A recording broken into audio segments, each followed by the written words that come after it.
the 2008 International AIDS Conference, brought to you by KaiserNetwork.org. Dr. Allyson Leacock, thank you for joining me. My pleasure. It was 2 years ago at the AIDS Conference in Toronto where the Caribbean Broadcast Media Partnership was kind of officially rolled out. You're the executive director of it. Full disclosure, you and I worked together on this project to a degree, and Kaiser was involved, of course, in setting it up. But I'd like to ask, in your view, in the past 2 years, what have been the successes and what have been the kind of unexpected challenges? I think that we've really run the gamut and exceeded our initial expectations, primarily because with anything new in the Caribbean, people are sort of, let me wait and see how this is going to pan out and whether or not I should come on board. And when we launched in 2006, we had 30 broadcasters from 20 countries. And I'm really happy to say that we now have 82 broadcasters from 25 countries. And there has been a positive response to many of the initiatives that we've had. The Live Up campaign has easily been the landmark success, I think, because everybody knows our jingle, which that's is the signature campaign it is of the partnership. Correct. Partnership. Right. And it is a unifying brand that we've decided to use across genre to try and stimulate interest, but also to develop individual power, if you will, an empowering positive message to help people to make wise choices. In developing Live Up, Love, Protect, Respect, it was important in the Caribbean, as it has been in other parts of the world, to make it unique to that region, compatible with that region. So how is Live Up reflective of the Caribbean? Well, I think anybody who visits the Caribbean knows that we all live up. We love to enjoy everything about life that's perhaps a lot easier than in North America. Our pace is slower, but we do like to have a lot of energy and music and food and entertainment and sport. These are very much basic tenets of how we exist. But the Live Up campaign was also trying to encourage people to focus on HIV, but in a positive way, so that people could get their know on about all the things related to HIV, that they would speak up, that they would take action, that they would really have respect for themselves and the people that they love in making those choices. And we've used those 6 tenets basically to propel interest and appeal to different audiences. Perhaps one of the largest challenges is the wide age group that we target. 14 to 44 is just really an incredible spectrum. So our initial attempts have been fairly generic, but we've identified specific activities that we feel can have appeal to larger audiences, with particular emphasis in particular areas for young people or older people. And one of the wonderful experiences, it's a sort of double-edged sword, and you would be familiar with this, is Live Up the Show. I think it was an extremely ambitious project for us to undertake, but I felt it was necessary, and I'm still happy that we've done it, and I think we will continue with it because it's an extremely powerful example of partnerships. When you look at a half-hour program where you have 3 reporters from 3 different countries submitting 4-minute pieces for this program, a local producer with help from yourself, guiding them on some of the production values that we're aiming to have, because skills building is a strong component of why we exist. And the training workshops prior to the reporters doing those pieces, as well as the process with the producer of the script and the editing with the technical team and what we want with the set design, the lights, everything about that production is a tremendous amount of time, energy, and it has to be love for what we're doing, because it is a very tedious exercise because it's so painstakingly done. Across the Caribbean, particularly on some islands, there is a tremendous amount of stigma, discrimination, homophobia. So when you rolled the campaign out, where did you find resistance, and how was that communicated to you? The resistance, I think, is first and foremost from the media houses, who themselves have to struggle with their own biases. And that's why I think the partnership has to be perceived in the context of the regional pace of adapting and having that paradigm shift. It is clear to me that it has begun.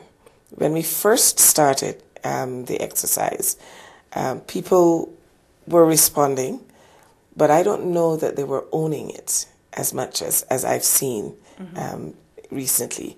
We do an annual survey with the executives, and that's a very good thermometer as to where we are. We introduced a tracking system that gave us horrors in the first year. We had about 14% of our membership tracking because we wanted to know what material they were using and, you know, how effective it was going to be. This year, we had 55% tracking. Now, that may not seem the ideal because obviously we want 100%, but I think it is clear that some of the initiatives that individual broadcasters have taken have been a good way of demonstrating ownership. The homophobia is so ingrained in the Caribbean culture, very strongly fueled, I think, by religious and moral underpinnings, that I believe that we have to accept that we may have to use different methods for different countries and different broadcasters. What is going to resonate in Jamaica may not in Barbados or Dominica or St. Vincent. Can you put in a global context what you've been talking about here? You also serve on the board of the Global Media AIDS Initiative, which, like the Caribbean Partnership, is intended obviously to leverage the power of the media. What's been happening at the global level? Actually, that has been a phenomenal experience for me too, because when the Caribbean Partnership was formed in May of 2006, I don't think the magnitude of what we were trying to do was really as evident as it is for me now. And the global initiative has been able to spread itself across so many different parts of the world that it has helped many of our Caribbean members to recognize that they fit within a global movement. So this is not just about the Caribbean trying to do something, but more so understanding that the media's power can be choreographed, if you will, by the media in their own regions for maximum impact.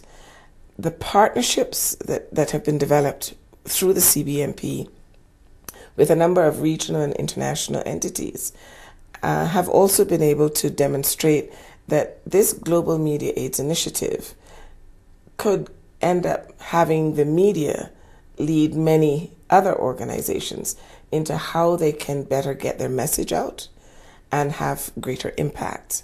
And I think that has been a really powerful lesson going forward with the CBMP and seeing where the GMAI has been able to position it. And I know that there is work now for a Latin American partnership, and an Asian partnership has been developed since we were in existence. And does having the AIDS conference here in Mexico City in Latin America help stimulate those kinds of conversations that you need to get that kind of media partnership going to raise the profile?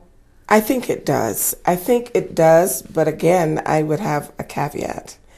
And coming from the Caribbean, I always feel that it is important that, yes, there are similarities, but there are distinct differences between Latin America and the Caribbean. And very often the Caribbean is subsumed under Latin America for comfort levels, I think. The magnitude and the scale of things in a Mexico really don't compare to what you have in the Caribbean, even in the countries that would be considered the more developed, if you look at Jamaica, Trinidad, Barbados. So I think the Caribbean needs to capitalize on this opportunity in Mexico, because there is a natural inclination to focus on the Caribbean because we are in Mexico. And that is going to be a very valuable tool, I think, in drawing attention to the Caribbean. But I feel that there should always be this important distinction, only so people don't confuse the capacity and the economies of scale that exist in the two regions, where we diverge rather than, converge. What does a conference like this do, though, to help draw attention to the subject that you're trying to do every single day? It spikes and then it drops. Frustrating for you? Absolutely. Absolutely.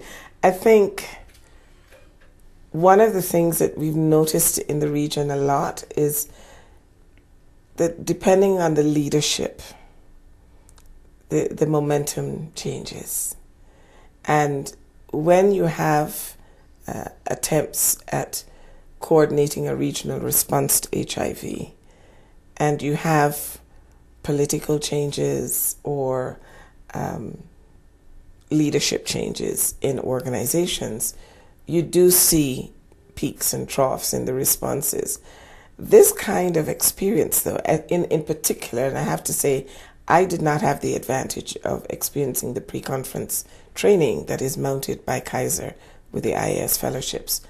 I have this year, and I cannot tell you how incredibly powerful, useful, and effective that is. I have seen the 16 journalists that we brought from the Caribbean to join journalists from the other media partnerships totally, absolutely absorbed in the information that was given, and the light coming on. You can see it coming on as the dialogue continues and as people share and clarify a number of the areas and the issues surrounding HIV, which were glibly glossed over, perhaps, never pursued, never analyzed, or even defined. And I think that is going to be so powerful. They're all going to go back and be change agents in their media houses and their countries, because they're also going to be, I hope, holding many of their leaders and advocates and workers in the field of HIV accountable for many of the things that are said. And we know that, people can come to conferences and get caught up in the euphoria of the moment and make pledges, and then they go back home and reality hits and they just get on with their day-to-day life and forget about what they promised they would do. So I'm hoping that this becomes a really healthy experience for them, not just seeing the magnitude of people in one place who are either infected or affected by HIV, so that it has a human face and it demonstrates that this is not a cause for some people out there, that this really does affect our existence and our economic and social and human development in the Caribbean, because our territories are so small and therefore the capacity to decimate us is so great. Thank you very much, Allyson Leacock.